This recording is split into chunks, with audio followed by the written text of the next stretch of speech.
Queridos e amados irmãos em Cristo Jesus, plena paz a todos. Vai tudo bem contigo? Assim espero e desejo no Senhor, que em tudo te vá bem, que este vídeo te encontre bem.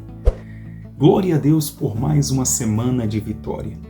Que o Senhor nos outorga a oportunidade de podermos nos preparar para a próxima lição no dia 9 de junho de 2024. Estamos na reta final deste segundo trimestre este que tivemos a graça de ter o pastor Osiel Gomes como comentarista. Na sua escolha, sua oportunidade, ele escolheu o tema geral, a carreira que nos está proposta. Para este domingo, dia 9 de junho, a lição de número 10, Dia do Pastor, diga-se de passagem, e aqui eu quero deixar a minha saudação de paz a todo servo do Senhor que, como eu, tem e carrega consigo esta alegria de ser chamado pelo Senhor, ainda que o mundo, com inúmeros ataques, com desdém, venham tentar contra nós. Louvamos a Deus pela graça que nos foi dada, este privilégio de sermos chamados de pastores. Isto é uma honra, isto é um privilégio, um prazer muito grande. Saúdo, portanto, a todos os companheiros de ministério, companheiros nesta jornada. Felicito-os com alegria em meu coração no Senhor. Tenha não apenas um dia, mas uma semana, não apenas uma semana, mais um mês, não apenas um mês, o ano, não apenas um ano, mas uma vida de vitória no Senhor, crendo que, ao final desta jornada, nos encontraremos com aquele que nos arregimentou para a peleja. Amém? Deus o abençoe grande e poderosamente, querido pastor. Portanto, a lição de número 10 estará subordinada ao tema desenvolvendo uma consciência de santidade. Desenvolvendo uma consciência de santidade. Através desta lição, creio eu, no Senhor, que será desvinculado o pensamento que muitas pessoas têm, o pensamento espiritual do pensamento carnal acerca do que é ser santo, Sim, de antemão quero te dizer, é o mesmo que perfeitos. É o mesmo que perfeitos. Há pessoas que, na tentativa de defender-se por causa de seus erros espirituais, diz que se fosse perfeito, ninguém é perfeito, se for perfeito, Deus leva. Eu já vi este pensamento atrofiado, é um pensamento atrofiado acerca da fé, pensamento de que se eu chegar ao status da perfeição aqui, Deus me prepara e leva. Está errado.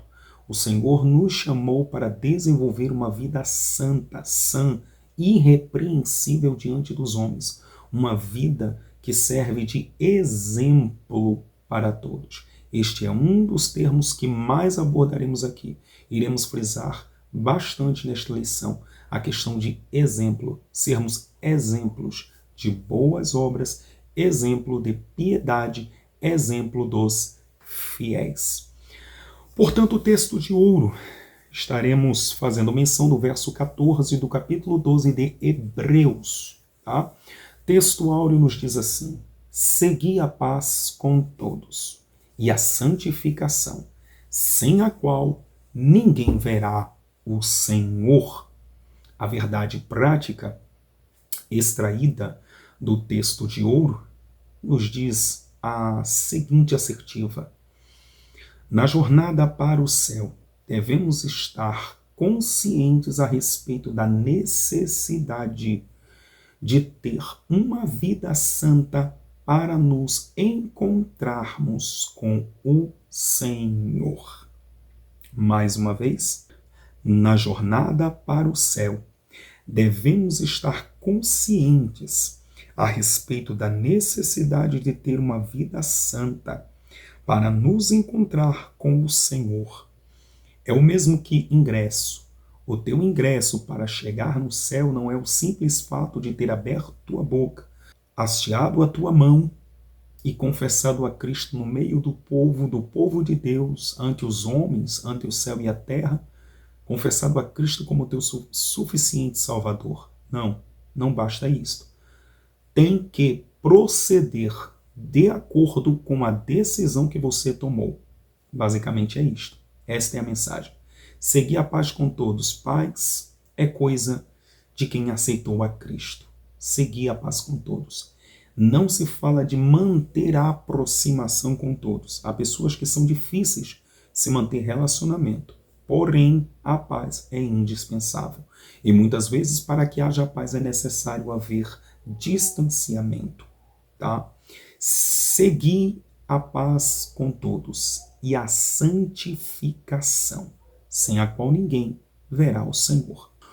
A leitura bíblica em classe estará sendo feita na primeira carta do apóstolo Pedro, capítulo 1, verso 13 ao verso de número 21. Nos diz assim a poderosa palavra do Senhor, o nosso Deus: portanto, cingindo os lombos do vosso entendimento, sede sóbrios e esperai inteiramente na graça que se vos ofereceu na revelação de Jesus Cristo, como filhos obedientes, não vos conformando com as concupiscências que antes havia em vossa ignorância, mas, como é santo aquele que vos chamou, sede vós também santos em toda a vossa maneira de viver. Porquanto escrito está: sede santos, porque eu sou santo. E se invocais por Pai aquele que, sem acepção de pessoas, julga segundo a obra de cada um, andai em temor durante o tempo da vossa peregrinação, sabendo que não foi com coisas corruptíveis, como prata ou ouro, que fostes resgatado da vossa vã maneira de viver, que por tradição recebeste dos vossos pais, mas com o precioso sangue de Cristo, como de um cordeiro imaculado e incontaminado, glória, o qual na verdade em outro tempo foi conhecido antes, ou ainda antes, da fundação do mundo, mas manifestado nestes últimos tempos, por amor de vós. E por ele, credes em Deus, que o ressuscitou dos mortos, e lhe deu glória, para que a vossa fé e esperança estivesse em Deus.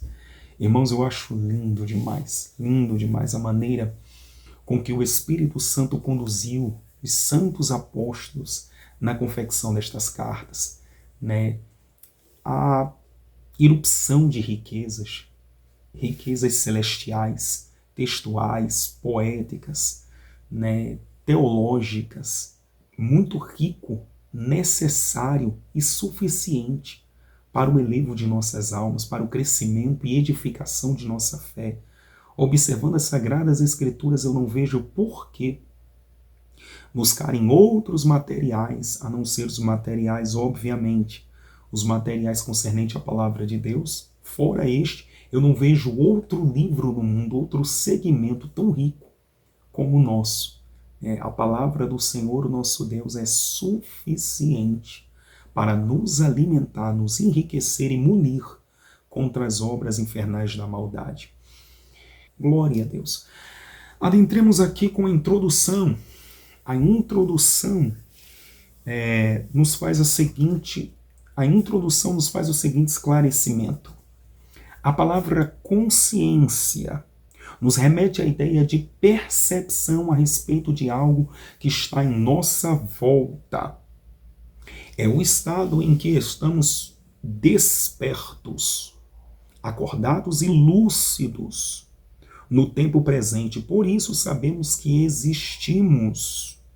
Desse jeito, o crente em Jesus, que iniciou a sua jornada de fé em Cristo, deve estar consciente a respeito de viver uma vida santa, sem a qual a Bíblia afirma: ninguém verá o Senhor, Hebreus 12:14. Nesta lição estudaremos a importância da santidade em nossa jornada para o céu. Portanto, esta lição estará orbitando em torno da palavra-chave santidade.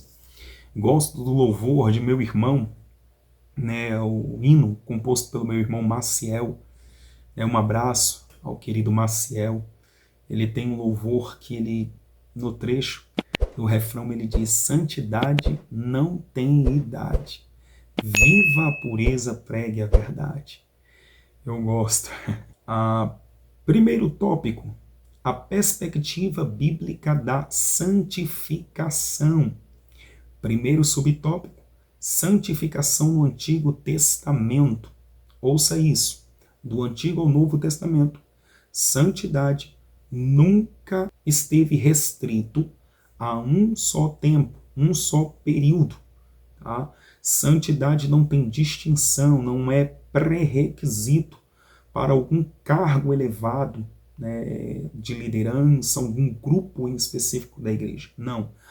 Toda a igreja, como corpo de Cristo Jesus, deve se portar como a cabeça. O cabeça da igreja é santo, portanto todo o seu corpo é santo também.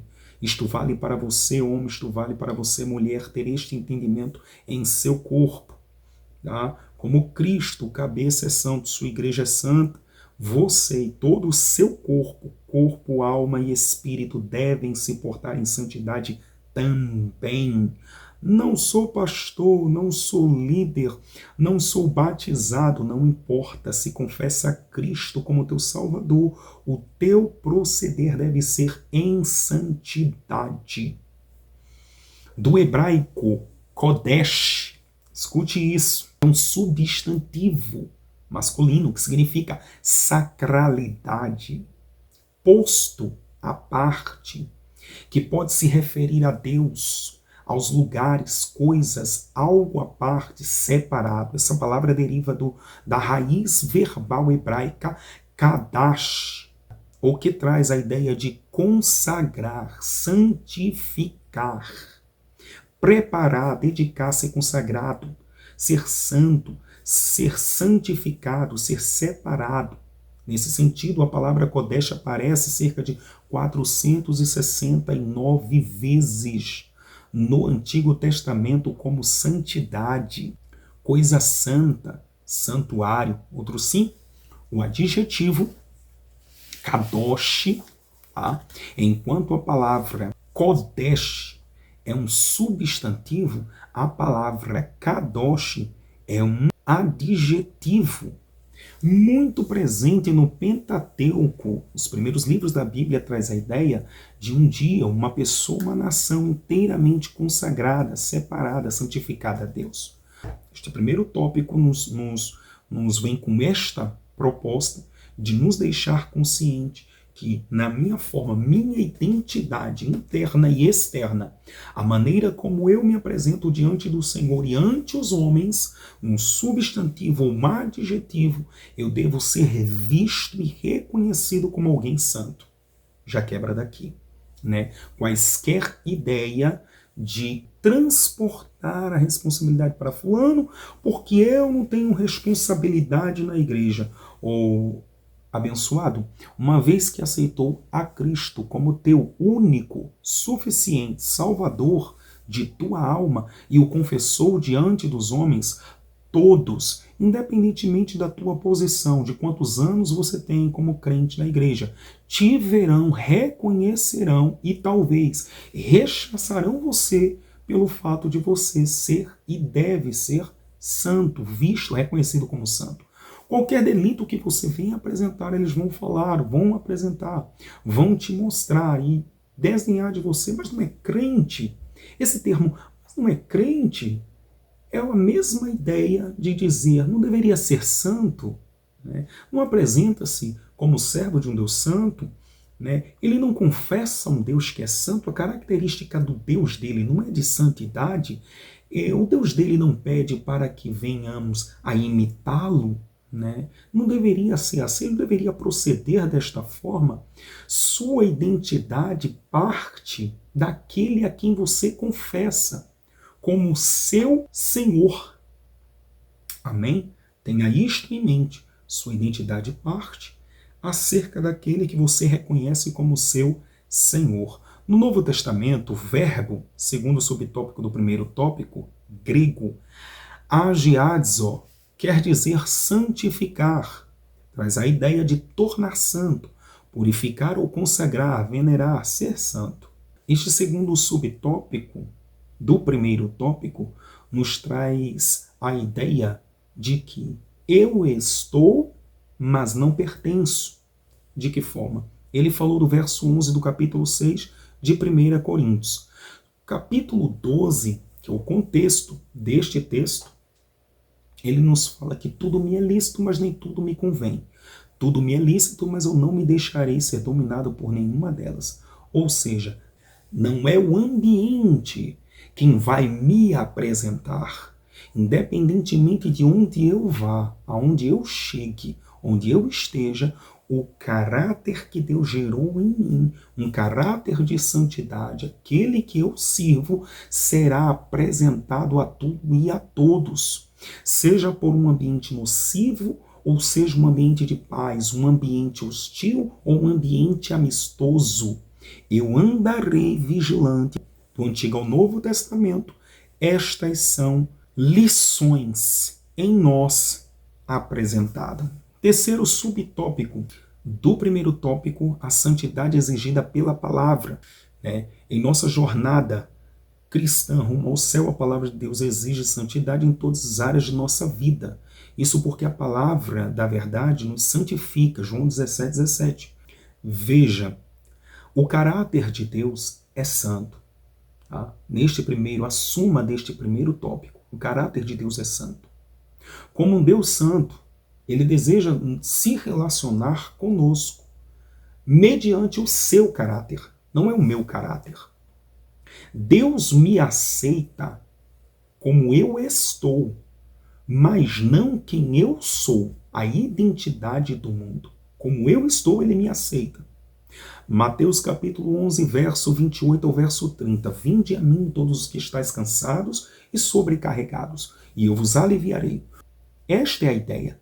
Eu venho ao Senhor Jesus, quebrado, moído, destruído, deteriorado, e toda obra operada pelo mundo jaz no maligno sobre a minha vida. Chego ao Senhor Jesus em um estado decrépito, porém, ao chegar nele, eu não devo continuar desta forma. Se eu continuar desta maneira, com a mesma carga do passado, significa que eu entrei no Evangelho, mas o Evangelho não entrou em mim. Uma vez que o Evangelho de Cristo adentra o meu coração, ele vai mudar, ele vai me regenerar, ele vai me transformar. De modo que quem me conheceu no passado, antes de Jesus, ao me ver agora, após a obra do Senhor Jesus, ficará admirado. E uma só palavra sairá da boca dele, a palavra de louvor. Esse é fulano. Que obra poderosa Deus operou nele, Deus operou nela. Não porque eu conheci ele, eu sei quem ele era, e vê-lo agora, muito me espanta o que aconteceu. Foi o Senhor quem fez isso e é coisa maravilhosa aos nossos olhos. A obra de Cristo é evidenciada o santo do profano, o puro do impuro, o ímpio do salvo. Esta obra de regeneração, esta obra de transformação chamada santificação, que é um processo paulatino, ele tem início, mas não tem fim. Não há fim no processo de santificação. Portanto, eu não devo, de forma alguma, estagnar nesta jornada. Neste processo de santificação, eu devo permitir e me deixar ser levado, permitindo que o Espírito opere em mim o caráter de Deus. Porque Ele é santo e para se relacionar comigo, eu preciso estar em santidade. Mas não é uma santidade mediante os meus achismos. Não é como eu penso que eu devo ser santo, segundo os meus conceitos humanos de santidade. Esqueça os seus conceitos e fique com o conceito da palavra. Aquilo que a palavra pontua, aponta, orienta, norteia, aquilo que a palavra de maneira didática nos mostra, que vem a ser santidade como agrada ao Senhor, esta eu devo aderir. Tem muitas coisas que as pessoas legalistas dizem estar na palavra colocam na palavra, implantam, tentam forçar na palavra, né, e aplicar às suas vidas, não está lá, mas estão imitando as obras dos fariseus, dos hipócritas que criavam leis, né, adjacentes às leis já existentes, adicionavam novas leis, a fim de que não maculasse as leis principais, colocavam mais ritos, mais leis, por cima daquilo era carga pesada sobre o povo. Não, o que está na palavra é suficiente, fique com o que está na palavra.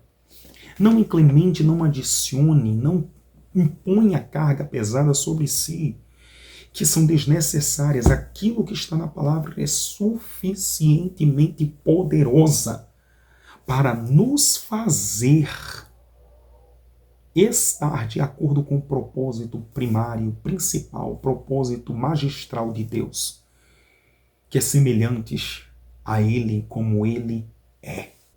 Segundo tópico, a santificação e seus estágios.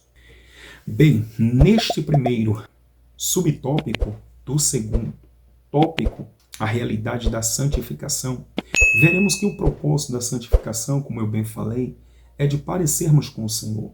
Isto porque nós estamos em um curso. No finalzinho deste comentário do primeiro subtópico, o pastor Osiel Gomes colocou da seguinte forma, né?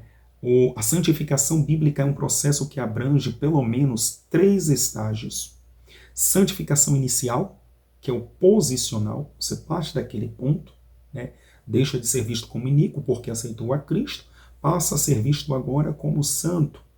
Santificação progressiva, o segundo estágio, santificação progressiva, aquela que vai crescendo, tá?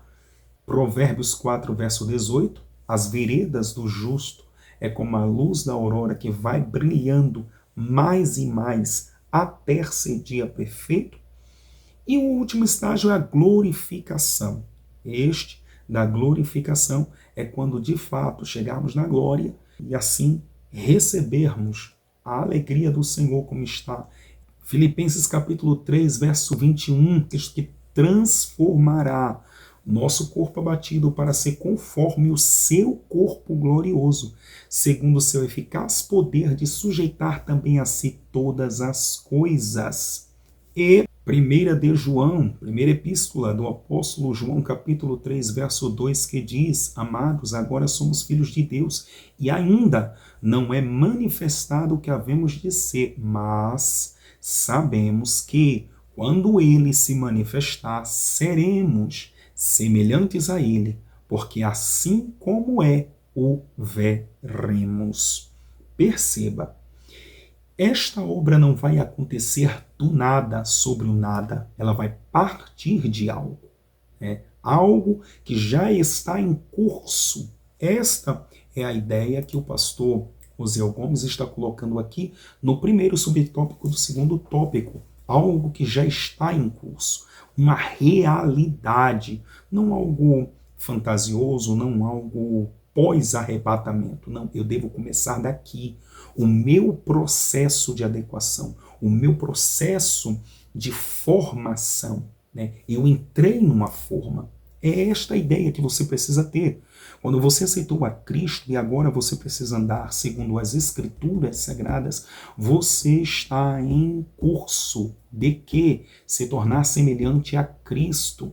Filipenses capítulo 3, verso 20, verso 21, primeira de João capítulo 3, verso 2, tem esta ideia. Meu corpo, minha mente, minha face, o meu ser será transformado plenamente. Hoje eu vivo em curso, estou aos poucos sendo trabalhado de dentro, o meu interior está sendo trabalhado, o meu exterior ainda não. Mas quando eu for arrebatado, em cima do que já está em curso, o meu interior, a santificação operada lá, em cima disto, será concluída a boa obra, quando aquilo que é corruptível se revestir de incorruptibilidade, isto que é mortal se revestir de imortalidade. Esta afirmação que nós estamos fazendo é o mesmo entendimento que será extraído do segundo subtópico do segundo tópico. Portanto, partamos para o terceiro ponto, o alvo da santificação. Segundo o estudo dos 3 estágios da santificação, percebemos que o propósito da santificação é tornar o crente perfeitamente coerente com a plenitude do caráter divino. Isso basicamente quer dizer o quê? Quando eu me santifico, e só quando eu me santifico, segundo os critérios bíblicos, tá? Segundo o que a Bíblia me orienta, e assim eu permaneço nesta obra, somente assim, eu posso ouvir, eu posso ver, eu posso sentir e, por fim, falar na qualidade de Deus, na frequência divina. O propósito da santificação é este: te pôr na mesma frequência de Deus. Tá? Eu verei o que Deus deseja que eu veja. Eu ouvirei o que Deus deseja me falar, me comunicar, que eu venho ouvir. Eu falarei, não apenas falarei, mas como Deus quer que eu fale. As obras celestiais, as coisas celestiais, mediante o meu estado, o meu nivelamento espiritual de santificação. Não é de poder, não é de reinado, né? Ser semelhante a Deus no quesito reinado, ser Deus também, não de forma alguma. É no estado de espírito, de identificação. No estado de identificação, eu me identificando com Deus e Deus comigo. É estar afinado segundo o diapasão do céu. É desta forma e para este propósito que nos serve a santificação. Os olhos, os teus olhos, são os olhos de Deus na terra. Os teus ouvidos são os ouvidos de Deus na terra. Teus lábios são os lábios de Deus na terra. Suas mãos são as mãos de Deus na terra. Seus pés são os pés de Deus na terra. Você é a carruagem de Deus sobre a face da terra. Deus não anda em veículo sujo. Deus não compactua com o profano. Deus nos exige santidade porque Ele habita em nós. No Antigo Testamento, quando Deus descia para visitar o seu povo, Ele exigia do seu povo purificação. Não poderia haver imundícia no meio do seu povo. As pessoas teriam que se separar pelo menos 3 dias para receber a presença do Senhor em seu meio.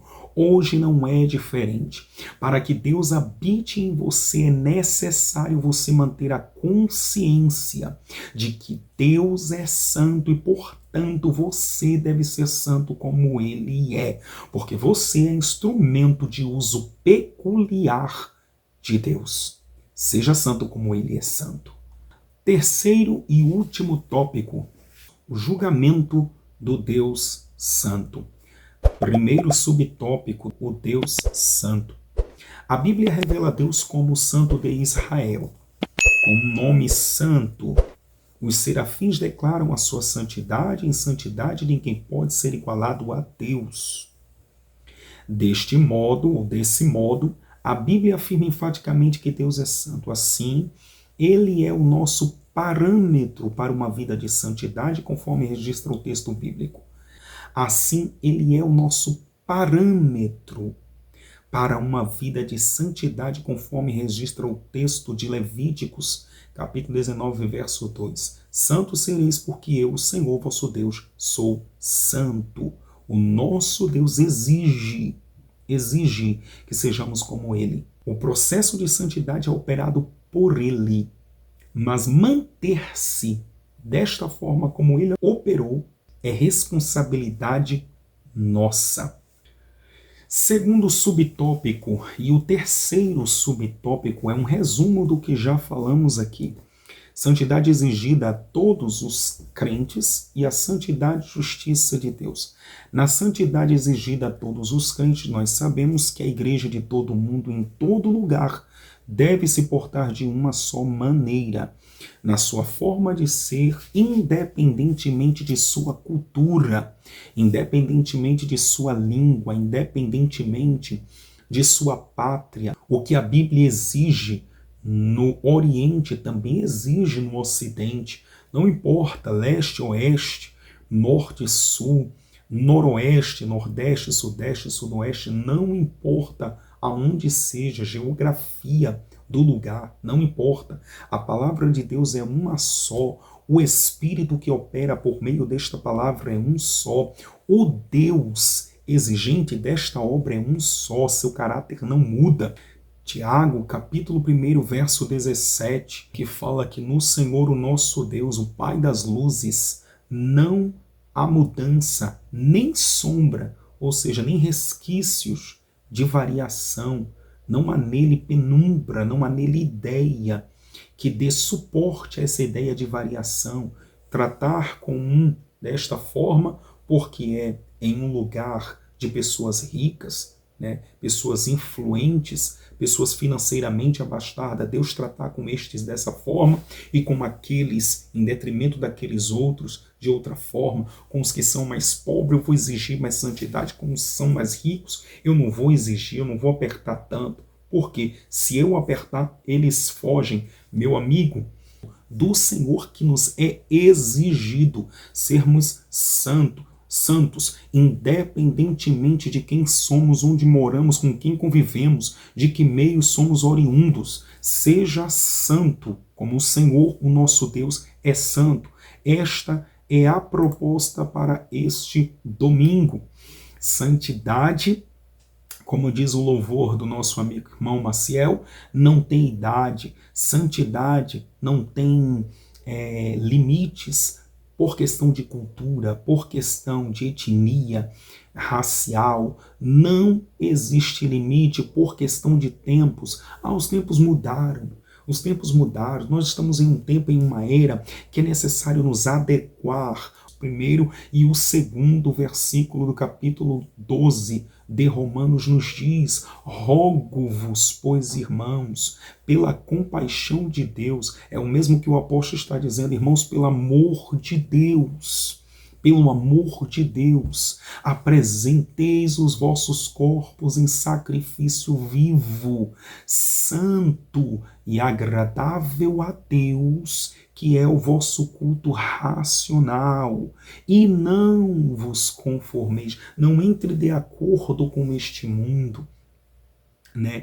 Antes transformai-vos pela renovação do vosso entendimento. O teu entendimento é renovado pelo poder da palavra. Mediante o poder da palavra, o conhecimento da palavra, o teu entendimento é modificado, adequado, de acordo com o critério celestial. O caráter de Cristo é o padrão. Santidade e justiça de Deus, no terceiro subtópico deste terceiro tópico, ele fala sobre isto. Este é o padrão divino, este é o caráter divino. Por isso ele exige algo que é dele, a natureza dele. Ele quer o reflexo perfeitamente exposto por você. Ele quer olhar em você e se ver refletido perfeitamente a imagem de Cristo Jesus. 2 Coríntios capítulo 3, verso 18. Mas todos nós, com o rosto descoberto, refletindo como um espelho a glória do Senhor, somos transformados de glória em glória, na mesma imagem, como pelo Espírito do Senhor. Que imagem é esta? A imagem perfeita de Cristo Jesus, a imagem santa e imaculada. Mais que isto, ainda nesta mesma carta, capítulo 3 de 2 Coríntios, verso de número 3, porque já é manifesto, verso 3, já é manifesto que vós sois a carta de Cristo, ministrada por nós e escrita, não com tintas, mas com o Espírito do Deus vivo, não em tábuas de pedra, mas nas tábuas de carne do coração. Os homens nos veem e o que ele vê não é uma obra falida, mas é uma obra plena, uma obra que inicializou e está em progresso, em ascensão, a imagem de Cristo Jesus perfeitamente exibida para qualquer olho ver e constatar. Ele pertence ao céu. Deus em Cristo te abençoe. ótimos estudos, mais uma oportunidade de crescimento e elevo para a tua alma. Célica paz a todos.